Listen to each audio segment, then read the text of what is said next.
We're here with Chuck Schroeder, Executive Director of the Rural Futures Institute. And Chuck, all the conversation today has been about the small giants approach and some of the business values that create thriving success stories. Talk about that in the context of rural America. Well, Crystal, this whole conference has been right at the heart of what we see in strong, thriving rural communities.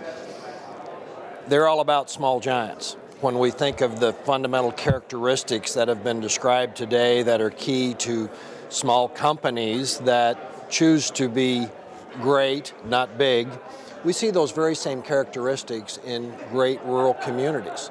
Leadership. We've known for decades that the key to a strong community is not location, it's not population, it's not the economic mix. It is leadership. It's all about that small group of people at the core of a community who have a vision for where they would like their community to be and are willing to take steps in that direction. When we can find the people, we know that there is genuine hope for that community to have a renaissance.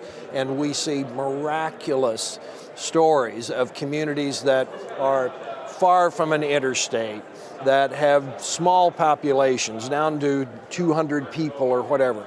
All of those old rules that say, oh, this community will never make it, we find it's baloney if you have that core of people that are willing to try to take what they have and build what they want. So it's a very exciting time to rewrite, if you will, the narrative about rural communities from one of despair and decline to really understanding the great opportunity that's out there today to grow a business in a place where you can grow a family as well.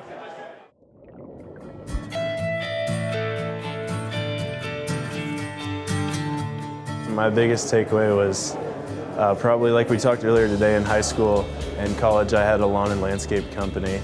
And the one thing that I completely missed the boat on was the importance of actually pouring into your employees and not just using them as a tool to make money. So for me, the huge takeaway is going to be the next chance I have to lead or manage somebody, using that as a chance to help them grow, not just make a couple bucks for you and get a little bit more work done.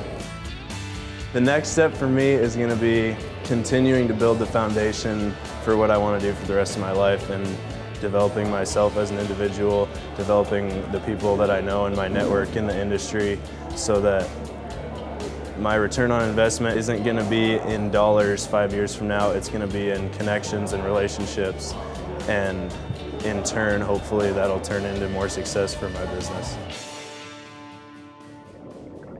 Thanks for joining us for this special episode of the Angus Report with a focus on emerging values-driven business standards in rural America. We thank conference sponsors, the Engler Agribusiness Entrepreneurship Program and Vivaic, for opening the dialogue and sharing it with RFD-TV viewers. So many exciting concepts were discussed here today. Concepts and stories also available at angus.media. We'll see you here next week, and thanks for joining us.